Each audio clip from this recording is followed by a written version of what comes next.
Hey, what's up guys? Welcome back. Today we are going to be finishing some MDF with spray cans.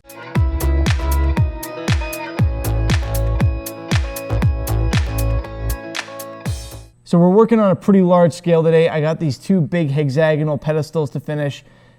It's going to be interesting. Let's talk about what you're going to need for this. I did a video a while ago about how to get a gloss finish on MDF.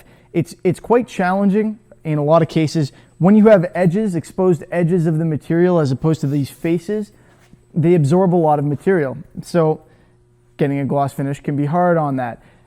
I'm going to link that video in the description. I use Bellin's vinyl sealer. It is my favorite product for that. It's the fastest that I've come across and it works really well. I don't have any exposed edges here because of the way that this is machined. All I've got is face. So I'm going to go straight at it with enamels and stuff like that. As a side note though, if you do have edges, take a look at that video, but remember that that stuff is dangerous. It's important that you get a mask. Even for this, when you're sanding MDF, that's dangerous as well. I'm going to be using a full face mask today. A normal respirator is adequate for a lot of stuff, but it depends on what kind of finish you're spraying. If you're looking for a respirator and you don't have one, check out the Amazon link in the description below. If you want, I've got a couple in there. Feel free to grab one from there. Helps me out if you do. Or just get one from your local hardware store. Now there are ways to seal MDF without using a lot of these toxic sprays and stuff like that. One of which is to mix PVA glue in water, essentially thin it down a little bit and put it on there. Don't thin it down too much or you cause your MDF to swell because it absorbs water.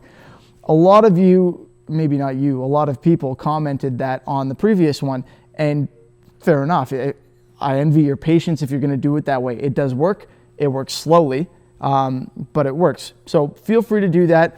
But if you're looking for a faster way to accomplish this and you've got a lot of them to work on, that kind of thing, or you're working on big pieces like the ones behind me, well, sometimes you just need to go for the professional products.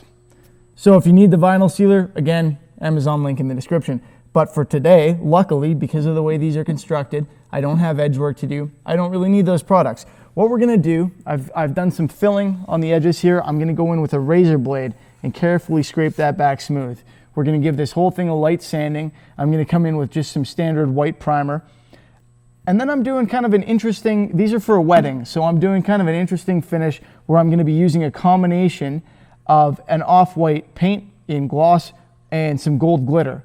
We'll see how that glosses out. If necessary, we'll do a glitter sealing top coat on them after, but I think they're gonna look pretty cool just like that. So that's kind of akin to what I did in my video on how to create your own metallic colors. I do have a video on that for spray cans, how to kind of mix spray cans to create your own metallics. This uses a glitter instead of a standard metallic, so it's a little bit more of an aggressive effect, and we'll see how it looks. I'm gonna mask up here. I've spent too much time in my life sanding and whatnot and working with MDF without a mask. It's a terrible idea, and I don't wanna give the wrong example or ruin my lungs for that matter. I'm gonna toss my mask on. We're gonna fire up the compressor so I can use my DA a little bit if I need to. And let's get started.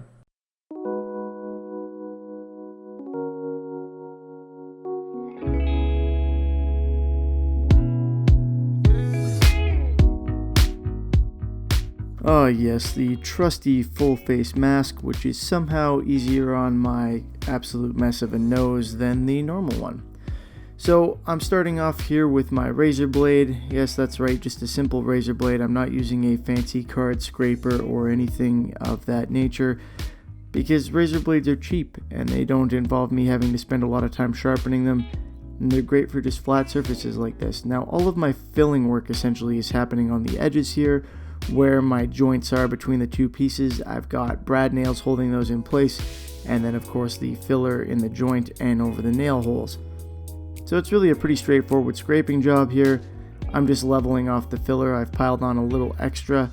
We're going into super speed mode here, but I've piled on a little bit of extra filler so I make sure that when the filler shrinks, which it inevitably does as it dries, that it doesn't shrink back all the way into the hole, and so I can come back in like this and level it off after and get a nice smooth finish. And after this, you're going to see me go in and just sand the whole surface nicely so that I can make sure that one, it's going to be nice and smooth and flat and ready to go, and two, I make sure that my paint sticks in case there's anything on that surface that would prevent it from doing so.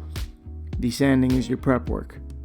So for a project like this particular one, the scraping is going to take a lot longer, and then the sanding here, which you can see happening in real time, is very quick. It's only a few seconds really per side because I've already done all the leveling work.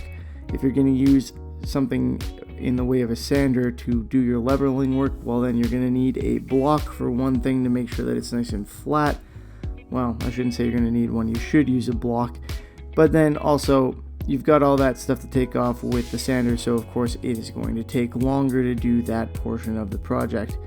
I find the scraping to be faster, and it gives me a very nice smooth surface that I can then go in and final sand with 400 grit is what I'm using in this case to get it nice and ready, so that when I go to add my primer, my surface is completely prepared. All I have to do between this step and spraying is wipe it down and make sure that it's nice and clean. And for this particular project, I'm using an off-white as my final coat. So my primer, I have a couple options here. I can do just a basic gray primer or a white. You don't really want to come in with something darker like a red oxide when you're doing a white final coat, despite the fact that the white is generally pretty opaque as far as colors go. White and black are your strongest, most opaque colors, but it's a lot easier to get a really nice even coverage if you start with something similar. So I'm going in with just a standard white primer here to prepare my surface. Now you see I switched to my thumb there. That's just a little tip. If you're spraying large surfaces, it's nice to be able to change fingers as you go. So it's good if you can spray with both hands, or if you can spray with both your index fingers and your thumbs. Now here for the really big surface, you see me using 2 cans at once. That's an old trick that I showed in my video on how to clear coat better with spray cans. It's nice for these larger surfaces, makes things go faster. Unfortunately, I run into some trouble with one of my spray cans here, so I end up having to finish this face with one and then fixing it up, and I didn't turn the camera back on for the rest of the priming. But it was just simply spraying, more of the same. Now you see me moving on to the color, which is an off-white, and I'm going to have a nice little gold fleck in there. So I spray my off-white. It's actually a satin. I realized I said in the intro that it was gloss, but that's not the case.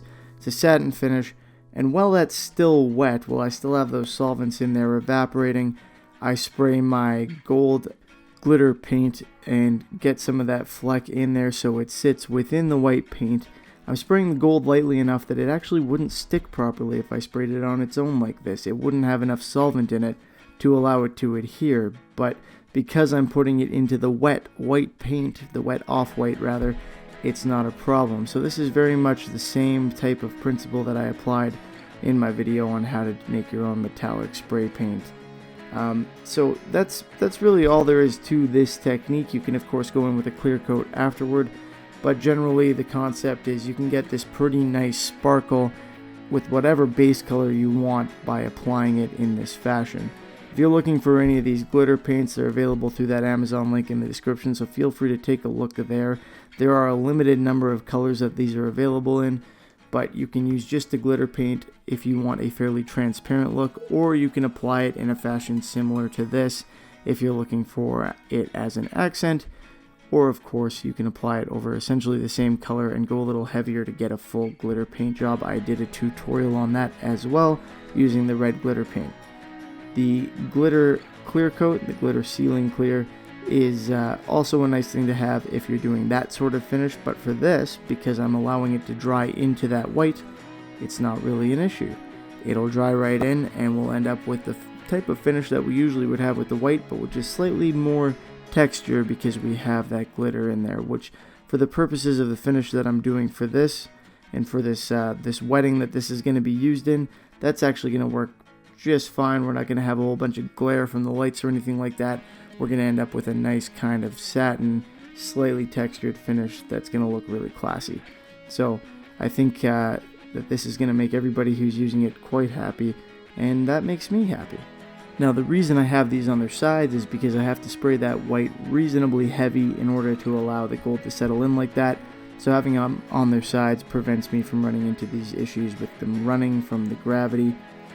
That's a really nice way to have this work, but you're going to want to leave it for at least a day before you flip them over, or you could get them sticking to the table essentially from wet paint, and it ruins your paint job. So you can see that nice classy gold sparkle in there. It's nice and subtle, has a beautiful look to it, And if you catch it in direct light, which I'll show you in a second here, you'll notice that there's actually a pretty substantial amount of gold. You can see it kind of popping in there where the light is hitting it directly, but generally pretty subtle and a very classy looking finish. Well guys, there it is. MDF with spray cans. Not the easiest combo in the world, but definitely doable. I think these are going to look good for the purpose that they're intended for. If you guys have a different way of finishing MDF that you think works really well, let me know in the comment section below. This is how I do it sometimes, and it works, of course, but yeah, I'm always interested to know what you guys are up to and what techniques you've got. So as always, guys, thanks for watching. I hope you enjoyed the video. If you did, please feel free to give it a thumbs up. I would appreciate that. Remember to subscribe if you haven't already so you can see the next project that's coming out, and I will see you next time. Have a good one.